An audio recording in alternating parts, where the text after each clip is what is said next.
All right, y'all, welcome back to another episode of A Fresh Perspective with Jeff Charles, with me, Jeff Charles, where we prefer truth over narrative and principles over politics.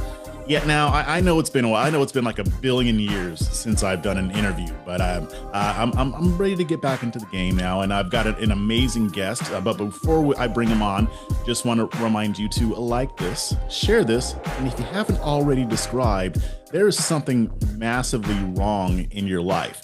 As a matter of fact, if you don't subscribe, everything that my guests and I are talking about is going to happen to you. Anyway, go ahead and hit the subscribe button. Check out and check out. Okay, that's a good threat. Yeah, hey, I mean, I got to do what I got to do to get my subscribers. That's good. Anyway, so I've got him on right now, Mr. William Forstchen. He is an expert in electromagnetic pulses, devices, whatever. He's going to educate us about all of this stuff. But this is something that we need to be paying attention to. I know that we're all concerned about what's going on with Taylor Swift and the big, beautiful bill and what have you. But this is also important. So welcome to the program, Mr. Forstchen. And I'll call you Bill from here on out. Well, thank you. And I hope your threat doesn't come true because it would affect all of us with an EMP. Yes, most definitely. So before we get into this, why don't you give us a little bit of background on yourself? Tell us about who you are, all that good stuff. Okay, Bill Forstchen, graduated from Purdue back in the 90s with a degree in military history and also the history of technology. 2005, I became a college professor at Montreat College in Montreat, North Carolina.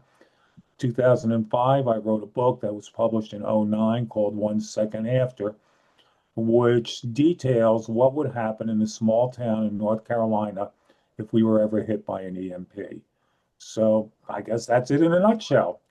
I've done 4 books on the subject, and they've all become New York Times bestsellers. So that's my big concern, electromagnetic pulse and the threat that it poses to us. So let me ask you this before we get into this. What Yeah. prompted you to get into this and into learning more about electromagnetic pulses and really sound the alarm on it? Like how were you introduced to this subject? It goes back to when I was in graduate school at Purdue University, and we were hit by a 1 in 1,000 year event of a major ice storm that blew out the whole grid of northern Indiana for a month. Mm. And within days, I noticed, and here I'm in a college town, people were getting really, really squirrely. So I already knew about EMP, which would create an even worse effect. And it sat in the back drawer for many years. But in '05, I was at a graduation ceremony for my college, and I'm watching my students get their degrees and their families are celebrating. And I thought, that's the story. What would happen in a small town across a span of 1 year if our grid ever went down because of an EMP effect? So I've been working on it for 20 years, public speaking and such, and finally did 4 books on the subject. Wow. Okay. And see when you mention small town, that's already terrifying to me because I live in a small town. I live out in rural Louisiana, and we tend to think this stuff can't happen to us. We get away from the city to avoid a lot of stuff Mhm. like that. But obviously, there's more to this than I might think. So you have said that EMPs pose the single greatest danger to America's survival. What makes this threat more urgent or likely today than it was, 10, 20 years ago? Great question. Well, let me, a very quick primer. What is an EMP? It stands for electromagnetic pulse. It's created by lofting on an ICBM, a small nuclear weapon, 200 miles above the United States. When that weapon, about 4 times the size of a Hiroshima bomb, when the weapon blows, it sets up an electrostatic discharge called the Compton effect.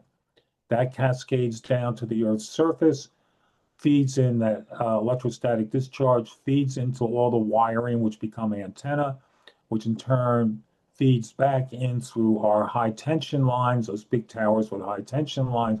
It shorts them offline. And with that, the power grid goes down and stays down for months or years. Hmm. The scary part of this scenario, according to 2 congressional studies, '02 and '09, 80 to 90% of the American population will be dead a year after a major EMP strike. That's pretty scary stuff. Wow, you said how much? How many would be dead? 80 to 90%. Well, I'll ask you a question back. When you got up this morning, went into the bathroom, where did the water come from? The The water, water company. yeah. I mean, it's expectation of normalcy. I turned on the faucet this morning, it's gonna work. I Right. flushed the toilet, it works. It works yesterday, worked today, gonna work tomorrow. But if the power grid goes down, the water supply in almost everywhere in the United States would instantly be terminated. We don't have water. And I call it a Maslow's hierarchy of needs of disaster. We lose our water immediately. Think about that after 24 to 48 hours. Food supply. Average town only has 5 to about 20 days worth of food on hand in the market and what's in our fridge, but that's refrigerated. So that goes bad rather quickly. Right. Medication, your pharmacies don't work, gas stations don't work. Command and control, the bad guys start coming out of the woodwork because it's a time to go shopping. Mm. Disease breaks out. All of these factors start compounding together to create a major disaster. Whether you live in a small town or you live in the center of New York City, the results initially are going to be basically the same. So let me ask you this. So you said that this is a nuclear weapon. I thought that this was more of like, I don't know, like something that wasn't nuclear and they can just detonate it and then it knocks out all the power. Is it always a nuclear weapon or something else? Yeah, nuclear weapon is the way to do it. You know, we first realized this potential when in, excuse me a second, Hmm. 1962, our government put a nuke out into space and blew it. It was a big one, a 1 megaton bomb. And suddenly the power grid in Hawaii, 500 miles away from the point of detonation, shorted off, parts of it shorted offline. Russians did it in what's called Russian Test 184. That blew out a power station in Kazakhstan, 500 miles away. Wow. So it is created by a nuclear weapon.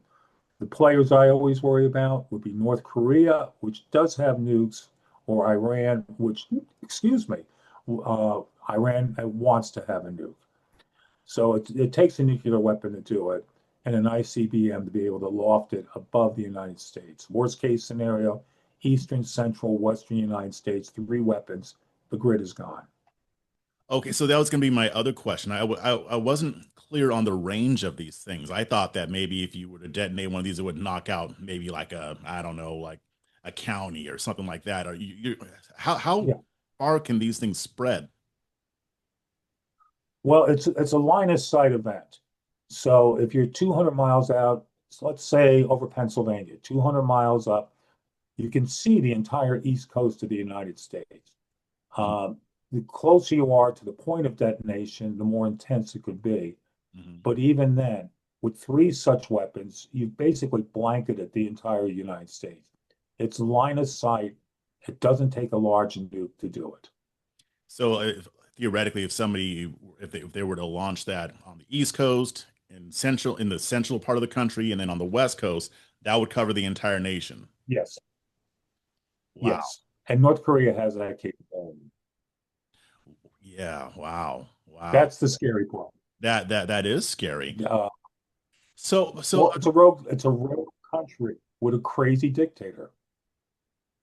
yeah. So here's my question because I was going to ask you where this attack could come from, but could it also possibly be maybe even like a say a terrorist organization if they were to smuggle something into the country and detonate it? What is that also a possibility, or is it more likely that it would come from a foreign government? It more likely would come from North Korea or Iran if they have nukes. But the paradigm of war, it's called asymmetrical first strike. Mhm. Look back less than 2 weeks ago, where Ukraine loaded a bunch of drones onto some trucks, drove them clear across Russia, sent the drones up, and within a very short minutes, the Ukrainians wiped out 1/3 of the Russia's nuclear capability launching with aircraft. Mhm. We have to realize it's called asymmetrical first strike, which means Your opponent comes up with a new way to hurt us. This is warfare in the 21st century. Mm, mm. So, so can you kind of break down, because you kind of already discussed it, but can you break down, like let's play this out, as scary as it is. What would the average American That's right. yeah, what would the average American experience in the hours and days following an EMP strike? You mentioned the water, but what else? Well, let's take, for example, you say you live in a small to medium-sized town, all right? You're going to lose your water almost immediately. And think about that across just not a disruption for some hours, but a disruption across 4, 5, 6 days. So after 3, 4, 5 days, if you don't have access to clean water, what do you use? The water you can find someplace in a creek, but you can't quite trust it. Yeah. So the water is the big one. Then food supply. Food supply, what are you going to do? After 5 or 6 days, let's say you manage to get to a burger joint and get, you get a sack of hamburgers and you're trying to get home. What would you do to defend that? Or what would you do if your child is starving and you want half the burgers? These things played out across the nation get pretty ugly pretty quick. And one area I became aware of this when I was writing the book. My father was spending the last months of his life in a nursing home. Hmm. What happens in a nursing home if they lose all power for even 24 hours? Where they get their water, Alzheimer's patients, people with terminal disease, and they can no longer get the medication. So this starts cascading into just a catastrophic scenario. Be you in a small town, the way I am, just outside of Asheville, or in a major city. The game's going to play out the same, and then survival becomes a problematic thing. So, if this were to happen, um, how long would it take to restore everything? I mean, or is it even possible? Or how would that even play out? Because it knocks out all the electricity, which affects everything. I mean, how conceivably would, say the government, restore a lot of this, a lot of what we rely on infrastructure wise? That, that's a very important question. Into a DOE study of several years back, 80% of the generating power in the eastern United States, 80% would still be offline after 5 years. Because one part of the bad part here is all the high tension lines. They actually would melt off the pylons if they got a very big overload. And then the other key thing is, let's say, okay, we try to rebuild. Where do replacement parts come from? Where Mm, do you think 90% of the key components in our electrical grid come from? Take a guess. China. So the analogy I give there, it would be like on December 8th, 1941, President sits down with the Joint Chiefs and turns to the guy who represents the Navy, and he says, what are we going to do? And the naval representative says, Mr. President, all our aircraft carriers are made in Japan. I guess we're screwed. And then the German guy says, yeah, all our aircraft and all our tanks are made in Germany. We don't got them. We had a homegrown industry in 1941 to manufacture the tools of war. And within 44 months, we won that war. Today, most of our, not necessarily the actual construction of the components, but the basic supplies for them, they come from overseas. And a big one, of course, is electrical. Those huge transformers you need in your substations, most of them are imported. And it takes 2 years to order and get a new component. So we need a home-based revitalization of the American industrial base to manufacture these things. And what you're speaking to is something that was, a big point of contention on the campaign trail for 2024. I mean, President Trump is very adamant about bringing manufacturing back to the US, but people were really focusing on that because of economic concerns and economic issues. People weren't talking about this, being able to manufacture what we would need in order to survive such a catastrophic event. So that kind of brings a whole new a dimension to it. Well, why aren't more people talking about this? That has to frustrate you. Maybe because too many people are watching Taylor Swift. Just uh, again, it's this the expectation and normalcy. Everything in my world works. I go in the next room, my 80-inch TV screen is there for me, my stereo, my computer, my dogs. For example, what do I do for dog food Oh, after a month or two? Uh, Things like that you don't think about, but when you suddenly confront it, it goes, "Oh my God, what would I do? How much food do I have on hand?" I learned it quite well because Asheville, North Carolina, was pretty well dead center in what was wiped out on the big flood of September 27th. And suddenly we were all without water, electricity. It took 6 weeks for a power crew to hook me back up, and these guys were from Canada. Even though, this major disaster, and by golly, you said you're in Louisiana, right? yeah. So you would confront this a lot more often. Help comes in from all over the country. Well, suppose the whole country is dealing with a crisis. Help ain't going to be coming in from anywhere. Yeah, I mean, I mean, it'd have to. I mean, for us, it'd have to probably come from Mexico or something like that. I don't know. It just doesn't really seem like we are prepared as a nation. It doesn't seem like our government is prepared for such an eventuality, at least as far as as far as I can tell. And I know you've been advocating for the Golden Dome system, which is kind of like a version of Israel's Iron Dome. Of course, it has to be Golden Dome because Yes. Paul's Trump. He loves gold. But Yeah, yeah, yeah. how feasible is this right now, technically or financially, to build something like that to prevent it from happening, basically? I just did an interview a couple hours ago, and the person said something. I said, I'm going to use that line from now on. Iron Dome is Golden Dome is Iron Dome on steroids. Mhm. Iron Dome is for tactical defense of a very small area, Israel, Right. and short range missiles that are not coming 200 miles up. They're just going 5 or 10 miles up, arc over, and hit. So Golden Dome is this system on steroids, building a system that can defend the United States from an ICBM type of attack. And again, North Korea, Iran, those are the ones I worry about. But in the future, it could even be a terrorist organization getting Sure. a hold of a weapon and using it. So, I mean, we don't have the Golden Dome right now, but let's say if North Korea gets froggy, they want to launch one of those things over here. Do we at least have something, or does our military at least have something that could maybe block something like that? Especially since we probably see it coming.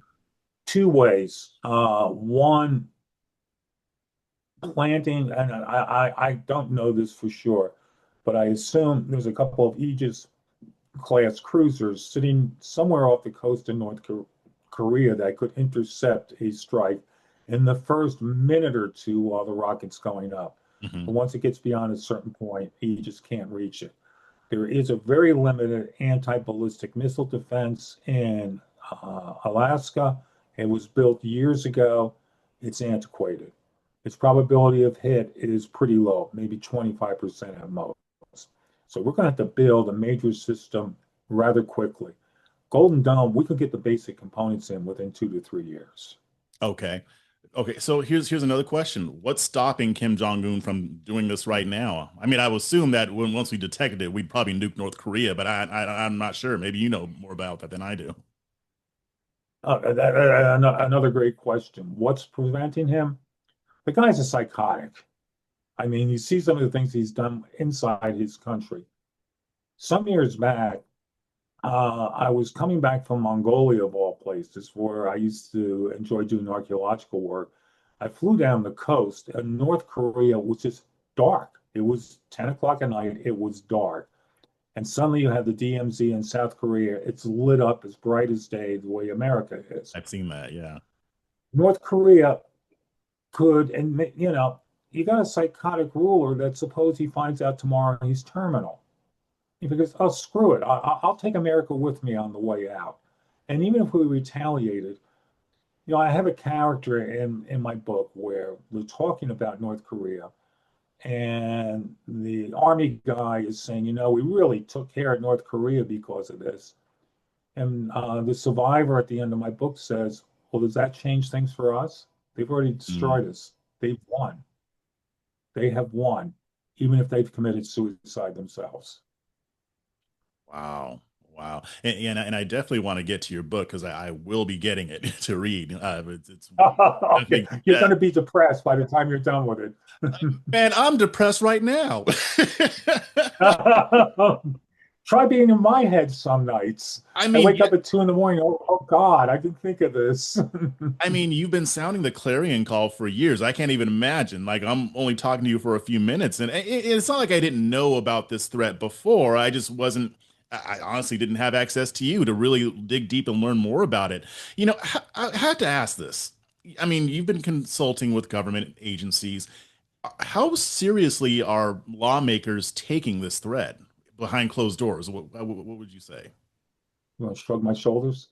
Oh, Um, a couple of times. Okay, the best example is this. When Trump had about 3 months to go in office, he mandated a review by DOD, DOE, EPA, and others on what do we do about EMP. hmm. They were supposed to report, I believe, April of 2021. Well, January 21 comes around. The last administration comes into place, and on that day, they canceled the study. Some people just do not take this seriously at all. And that drives me crazy because look at it this way. You own a home. You decide one day, I'm not going to insure it because I can save $1,500 a year. Hmm. Do you think the mortgage company would be after you? America's like owning a home, but we don't have an insurance policy on it. And there are way too many people who say, oh, it's not a real threat. I wouldn't worry about it too much. Well, it's time we start worrying about it because it is a real threat, in spite of what some naysayers might say. It's a real threat. And more people are recognizing that. Yeah, that's good. I mean, because I can kind of understand some skepticism, I guess. I mean, this is what you're describing is the kind of stuff that happens in movies. I mean, what was that movie that came out on Right. Netflix that Barack Obama produced? It was Leave the World Behind. That stuff belongs on Netflix, Yes. not in real life. But, we said the same thing about 9/11, right? After 9/11 happened, I remember thinking, man, this is the kind of stuff that happens in movies, and it just happened in real life. Um, I guess what I'm trying to get at is, how can we raise more urgency and awareness about this? Because right now, I mean, and at the federal level, our government is fighting over some issues that are important. But what about this? Yeah. The one time the bill to start working on this came up, it made it out of the House, and one senator, McCloskey of Alaska, blocked it because she said, "Oh, that's not a real threat," and it got killed in committee. You Mm, don't need that many people to say it's not real, and I want the money to go to this or that instead. Uh, this is a real, genuine threat that we have to take seriously. And like you pointed out, 9/11 happened. How many people the day before, on September the 10th, said, we got to change how we handle security on our planes? It took a major disaster to make us realize that. Have we been effective since? I'm not going to say. mhm, But too often, something happens, and then we decide we're going to do something. Oh, the greatest example of all, Pearl Harbor. mm, No, Japanese could never hurt us here. And the day after, we suddenly realized we're in a global war. mm, mm, mm. So, okay, so let's talk about your book. I mean, I don't want to do a lot of spoilers Oh, here. no. What has been the response? I mean, when people read your novel? A good example. The book had only been out a short period of time. It made the bestseller list. Some very good reviews and some really scathing reviews. And I was being interviewed by a television station out of Phoenix. And the guy was sort of going, yeah, yeah, okay, you're wearing a tinfoil hat. Well, they went to commercial break. The weather person comes on and says, oh, it's another typical day in Phoenix. It's 100 degrees. It'll be 93 at night. and up to 112 tomorrow. Have a nice day. So I get back online and I ask one simple question. If Phoenix lost its power for 3 days, how many of the elderly would die? Living in homes that are designed strictly around air conditioning, but the windows are these tiny little slots. And he actually said, "Oh my God, you're right. 3 days without electricity in Phoenix would be a major disaster." I said, "Okay, extrapolate that out. It's a major disaster." So more and more people are becoming aware. I'm finding a lot more interviews like with you, that people are now becoming aware of what this thing is and the need to protect ourselves from it. Yeah, it just seems like during the Cold War, everybody was afraid of a nuclear attack. Um, but even if a country had nuked us, they wouldn't have nuked the entire country. It would have been one region, and that would have been bad enough. That would have been devastating enough. But we're talking about something you only need three projectiles to wipe out the entire country. Realistically, even if we got one or two of them, it's still going to devastate the nation. So, I mean, I guess I'm not trying to, be hysterical or anything like that, but at the same No, time, this is a serious issue because it is something that could happen, and especially in the hands of, like you said, somebody like Kim Jong Un. Now I think, and what I like when I found out about this, I was really glad. So your book is being adapted into a feature film, right? yes. Wow, yes. Yeah, this is great because as much as I hate to say it, people don't read. I think people read, People but don't read. people don't read, but they will watch a movie. So can you tell us a little bit about this movie, or when it's going to come out? What you're hoping to accomplish with it? I've been for years. When the book came out in '09, it was immediately optioned. Actually, M. Night Shyamalan optioned it for a while. Hmm. So option simply means that a producer acquires the rights to your book and nobody else can touch it for X number of months or year. So finally, about 6 months ago, things really start to take off. So we now have the director, we have part of the team put together. In fact, part of the crew is over in Bulgaria, of all places, Hmm. locating sites, because a lot of movies are made in Romania and Bulgaria. So they're talking about starting filming around September 15th, and it will be out in the spring or summer of '06. Okay. And yes, you're right. I look at that very pragmatically. For every person who reads a book, a dozen, 2 dozen people will see the movie. The key thing I love about the team I'm working with, they're very hung up on getting an accurate story, because anytime EMP has been used in the past, it's ridiculous. I mean, it's I almost said the word that you can't say.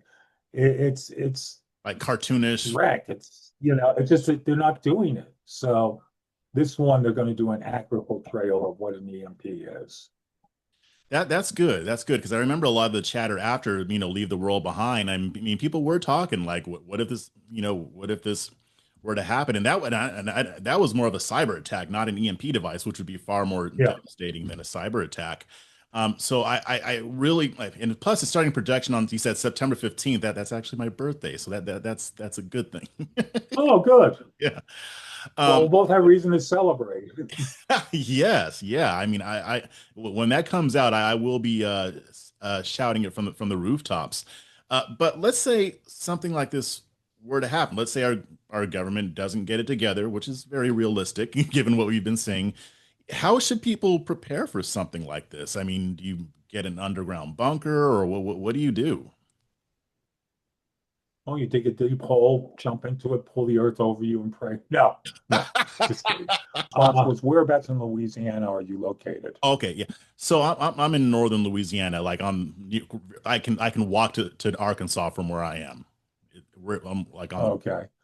Uh, but still, would anybody want to live in Louisiana and not be prepared to at least have emergency supplies on hand for a couple of weeks? And it's tragic to see the number of people who don't.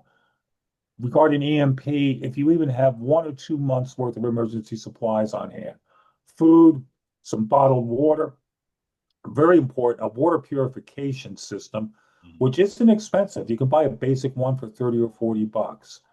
Medication. Too often, if we're on a medication and we wait until the last day to refill it, doing things like that could go far in helping you get through the initial impact of an EMP or a hurricane or an earthquake, or like I went through in Asheville, a giant flood. Mhm. Um, we were completely offline for weeks after that. And in fact, I was one of the people standing online for water after 3 or 4 days, and the water came up from Charlotte. Well, suppose they're not delivering anymore. So having a basic survival plan on hand, that's crucial.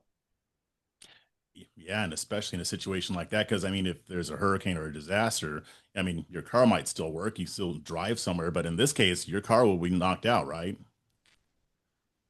Well, I've heard figures as low as 10% of automobiles will be knocked offline to more than 90. Some people say if the car was made after 1970, you might be out of luck. But let's Mhm. put it this way. Let's say only 10% short off at 5 o'clock in the afternoon. What happens on your nearest interstate if one out of every 10 cars goes Yeah, offline? yeah, yeah. It's The all, other 90% are stuck. It's yeah. awful. That's probably the only way traffic could get worse than it is in LA. Yeah, That would be just totally gridlocked.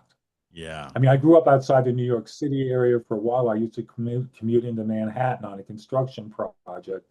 And boy, the thought of even 5% of the cars shorting off would have been chaotic. Mm, mm. So you would really have to be able to hunker down. I mean, because yeah, I'm thinking here. I mean, we have like a lot of wildlife where I am. We're basically in a wooded area, lots of deer. I could hunt, but I mean, how am I going to cook it? You know. So I mean, there would have to be different Exactly. ways to take care of those things. Yeah, okay. Have you ever hunted? I have once, I mean, have yes. you ever gone out there? And me too. I only went out once. I shot the poor deer from about 10 feet away. I watched it as it died, and I'll confess, I was in tears. I hung the gun up. I haven't done it since. So, but could I hunt? Could I field strip a deer? Do I know how to preserve the meat? All these different things. Not many people know about how to do it. How do you forage for food? Where do you get the food from? So the example there is the average person doesn't know how to survive in a pre-technological society. I had a very close friend, Dr. Pry, who worked on the issue of EMP, and he used to say it would be like throwing America back to 1870. Mm, It's one of the few things we disagree with. He finally agreed with me. He said, "Look, Bill," and I said to him, people in 1870 knew how to live in 1870, how to go out in the backyard, get a chicken, cut its head off, strip the feathers off, and make fried chicken. Well, we don't have those skills today. It would be the equivalent of us in a modern technological society being thrown back 1,000 years. And that is a pretty accurate portrayal of what would happen. yeah, and what's dangerous is that none of us can even imagine what it's like to live like that, except maybe if you're Amish, I don't know, but like regular Americans, we have no concept of this, like none. We've read books, we've watched movies, we've seen it, but it's on a screen or it's on the pages of a book. Like we, none of us are really ready for this. Even if you are stocked up, you're still not. You still don't know what it's like to live like that. Although you'd be in a much better Right. position to learn, but yeah, I mean, it does make sense to stock up. I mean, what else should like regular people be doing about this? I mean, because other than stocking up, that kind of thing, what action can people take to maybe push Congress to do something, or maybe seek out other options, or I don't know, move to Guam? What else can we be doing?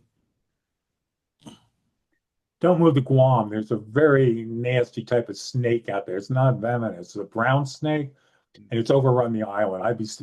You put me near a state snake, and I go into a panic attack. So Just like Indiana don't go to Jones. Guam. But yeah, I for a couple of years I worked as an actor doing reenactments and reenactment portrayals.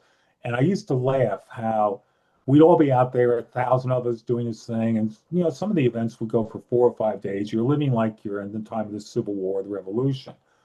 But as soon as it was over, we got in the cars. Where do you think we went? We drove straight to McDonald's. And the line would be around the block of guys in Civil War uniforms going into McDonald's because that's the world we live in today. And we can't picture what life will be like if you just can't get some McDonald's. So, to your point, local action is starting to take effect. I'm doing a program in a couple of days with a state legislator from South Carolina who's pushing for the state of South Carolina to start working with Duke Energy and others. Hmm. So if you're politically minded at all, don't necessarily go to your federal legislator. Go to a couple of your state legislators and say, are you aware of this? Do you realize as a state in Louisiana, we can start upgrading our system on our own initiative? So I would say state reps would be a good place to start. So that actually brings up a good point. People who follow me, they know that I am very big on focusing on local and state level politics because people are so Good. concerned about what's going on in Washington, D.C. Not that we shouldn't be, but nobody pays attention to what's happening at the local level and at the state level. Hmm. What are some other things that state and local governments could do to, obviously, they can't build a golden dome, but what could they be No, doing to shore things up just in case something like this happens? that's a great question. I've done quite a bit of work with the South Carolina Energy Consortium. And like I said, I'll be talking with state rep from the Charleston area in a couple of days. State governments are far more responsive. Mm, Reaching your local or state level representatives, what can they do? They can start mandating that the energy industry starts putting aside hardening their electrical grid, which is not all that difficult to do with better circuit breakers, more modern systems. The average electrical component in use right now, according to the DOE, the average electrical component is 30 to 40 years old. We're pumping our electricity on a system back, most of it from the 1980s. Upgrade to 21st century capability, the impact of an EMP could be ameliorated or at least be significantly less. And stockpiling, modernizing the system, that's the big one. And also, I just had lunch yesterday with the chief of police. I'm in a small town, so the chief and yeah. I and a friend went out for lunch. What do we talk about? What could be done in the town of Black Mountain, North Carolina, by the police to make sure things run better if we ever do get hit with something like this? So being a little more politically active, asking these questions, what can we do as a town? What can we do in our county and state? Those are powerful questions, and you'll find it being far more responsive.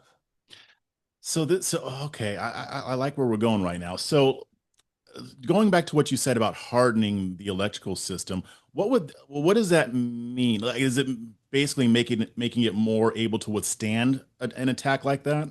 Yes. Okay. Yeah, a big part of that is modern. You know how you have a circuit break? Well, if your TV is plugged into a board that, is supposed to have a circuit breaker in it, and you find out after the lightning strikes that it didn't work, it's because you need a very modern circuit breaking system installed into our high tension lines, which is not all that expensive. Mm, Shielding, shielding certain components with Faraday cages, that helps.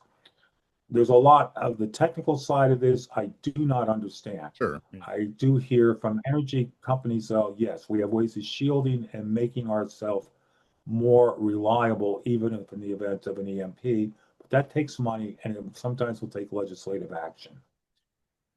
Yeah, that is encouraging though, right? I mean, because there is something that can be Yeah. done other than waiting on Congress to deal Mhm. with this Iron Dome issue.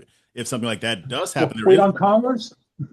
Yeah, I know, really. I mean, but Yeah, yeah, right, right, sure, okay. I you believe that. but but I But mean, yeah, oh, okay. go ahead. No, go on. I was gonna say it's kind of just hearing that is even a little bit even more infuriating because there are things that states could be doing right now just in case something like this happens, and it doesn't seem like they are. I mean, I don't know all the logistics and how much this would cost or whatever, but with the amount of money that every state government wastes all the time on ridiculous crap, they could be using this to shore up the infrastructure to make sure that in case something does happen, because eventually it will. I mean, it may not be in our lifetime, but at some point something's going to happen. And why wouldn't they not want to be ready for it? Wouldn't we wish for an alternate history that on the 12th of September, we realize planes can be turned into dangerous missiles? My gosh, to have realized it the day before, Mm, we had to increase our security checking on airplanes. Do it today, and we prevent 9/11. Yeah, that's the usual fate of our society to the yeah, event, not before. Again, going back to my comment about expectation and normalcy. Everything worked today, therefore it's going to work tomorrow. Well, maybe yeah. tomorrow it won't. So, when you're discussing these issues with members of Congress, you mentioned that it seems like the main objection is, "Oh, that's never going to happen. Everything's going to your TV is going to work just fine tomorrow." Are there any other objections to building something that could stop this, or at least taking measures to be able to withstand it? Like, are there other arguments people use other than, "Oh, that's never going to happen"? Well, we have increasing awareness on the threats from drones. Look what happened in Russia just a week and a half ago. Hmm. You know, those trucks loaded with drones drove clear across Russia. Now, if you've ever tried to try, I have traveled to Russia a couple of times. I just can't even envision a truck going 5,000 miles across Russia and then launching the drones. Well, they know about it now, and I understand all of Russia's transportation is in gridlock because Hmm. every truck is being stopped and searched and everything else.